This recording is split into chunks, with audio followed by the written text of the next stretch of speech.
Shalom saudara yang dikasihi Tuhan Yesus Kristus, selamat pagi, salam sejahtera buat saudara semua dimanapun saudara berada. Damai dan sukacita oleh Roh Kudus melimpah senantiasa dalam hati dan kehidupan saudara semua.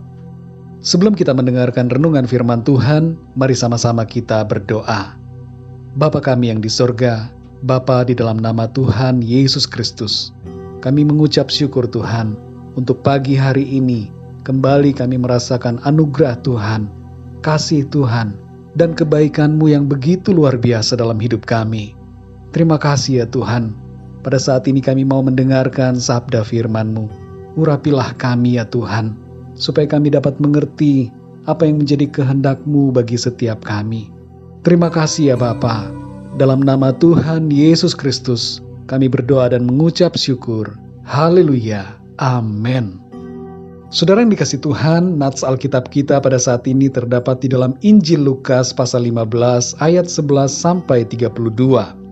Saudara dapat membacanya secara pribadi kemudian melanjutkan renungan ini.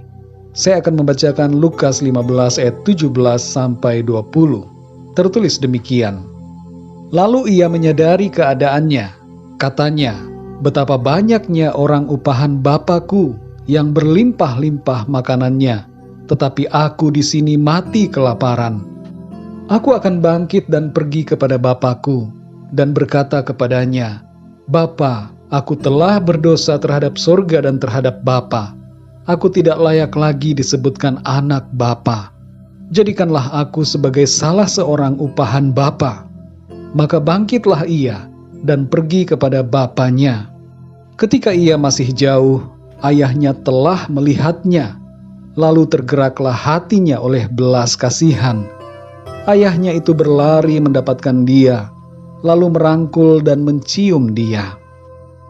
Saudara yang dikasih Tuhan, ada kisah tentang seorang pendeta muda yang mendapatkan tugas berkhotbah di sebuah lembaga pemasyarakatan.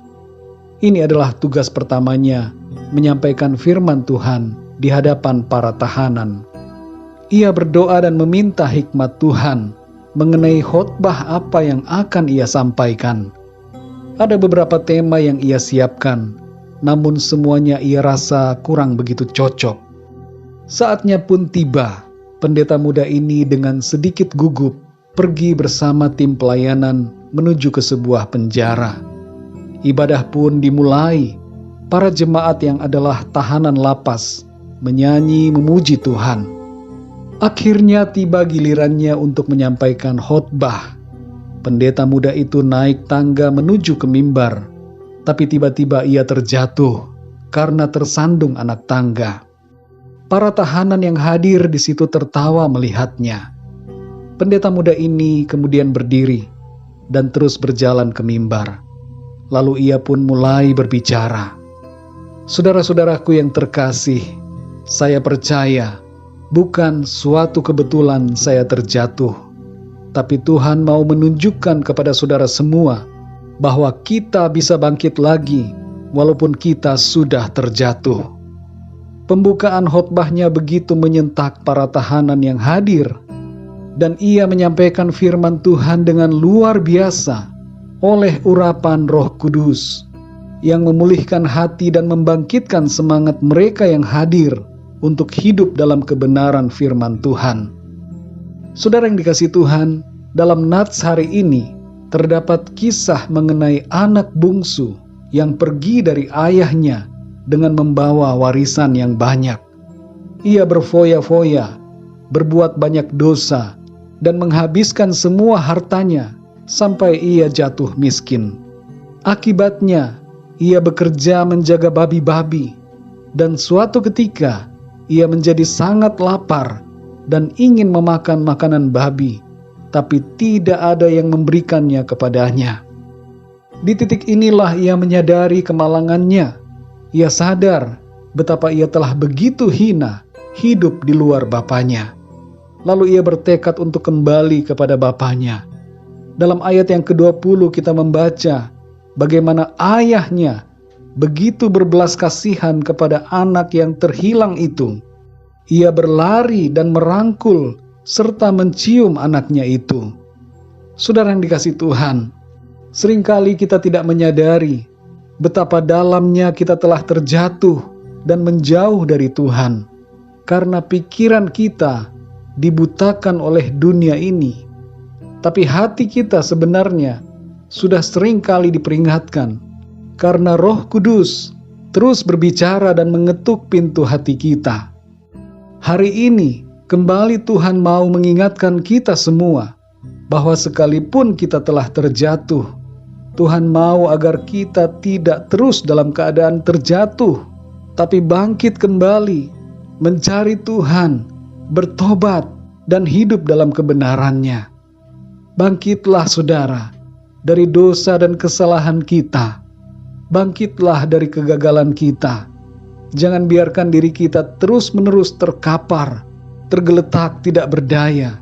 Tapi bangkitlah, karena kasih Tuhan begitu besar buat saudara dan saya. Keinginan untuk bangkit dan tindakan yang kita lakukan untuk bangkit akan disambut Tuhan, dan kasih-Nya akan mengubahkan keadaan kita. Jangan berpikir bahwa kita tidak bisa bangkit lagi. Iblis ingin kita terus terpuruk, dan ada banyak orang-orang lain yang ingin kita terus terpuruk. Tapi Tuhan mau agar kita bangkit, berdiri di atas kebenaran firman-Nya untuk mengalami pemulihan dan berkat Tuhan. Dalam 1 Yohanes 1 ayat 9 firman Tuhan berkata, "Jika kita mengaku dosa kita, maka Ia adalah setia dan adil, sehingga Ia akan mengampuni segala dosa kita dan menyucikan kita dari segala kejahatan." Mari saudara yang dikasihi Tuhan, apapun keadaan saudara saat ini, bertobatlah, bangkitlah, berdirilah kembali, datanglah kepada Tuhan Yesus. Tuhan mau mengampuni saudara, Tuhan mau menolong dan mengangkat saudara bagi kemuliaan-Nya. Mari kita berdoa saudara. Bapa kami yang di sorga, Bapa di dalam nama Tuhan Yesus Kristus, terima kasih untuk berkat firman-Mu pada saat ini, yang mengajarkan kami tentang hati-Mu ya Tuhan, yang penuh dengan kasih. Engkau mengasihi kami, dan Engkau merindukan agar kami tidak hidup dalam kejatuhan, tapi Engkau mau kami bangkit kembali untuk kemuliaan-Mu. Ampunilah kami ya Tuhan, orang-orang yang berdosa. Selama ini kami telah menjauh dari firman-Mu. Saat ini kami mau kembali dan bangkit berdiri di atas firman-Mu. Kami mau meninggalkan dosa dan kesalahan kami. Kami tidak mau lagi hidup dalam pemberontakan akan firman-Mu, tapi kami mau hidup dalam kasih anugerah-Mu. Di luar Engkau Tuhan, hidup kami terhilang dan binasa. Hati kami tidak tenang. Hanya di dalam-Mu, hidup kami menjadi penuh sukacita dan damai sejahtera, serta kami mengalami keselamatan dan kehidupan yang kekal. Terima kasih Tuhan. Pimpinlah kami di sepanjang hari ini, agar segala sesuatu yang kami lakukan senantiasa memuliakan nama-Mu. Kami berdoa untuk yang sedang sakit saat ini. Sembuhkanlah ya Tuhan, jamahlah tubuh mereka, dan pulihkanlah kesehatan mereka. Kuatkanlah yang lemah, dan berikanlah semangat kepada yang berputus asa. Nyatakanlah pertolongan-Mu Tuhan, bagi yang sedang mengalami masalah dan persoalan dalam kehidupannya. Terima kasih Tuhan, kami serahkan semuanya ke dalam tangan kasih-Mu. Kami percaya Engkau mendengar dan menjawab segala seruan dan doa kami. Terima kasih ya Tuhan, dalam nama Tuhan Yesus Kristus, Tuhan dan Juru Selamat kami berdoa dan mengucap syukur. Haleluya, amin. Puji Tuhan, saudara yang dikasihi Tuhan, saya percaya firman Tuhan menjadi berkat dan kekuatan buat saudara semua. Dan Roh Kudus akan menolong saudara untuk lebih lagi memahami kebenaran firman Tuhan. Tuhan Yesus memberkati saudara semua. Sampai jumpa dalam renungan yang berikutnya. Haleluya.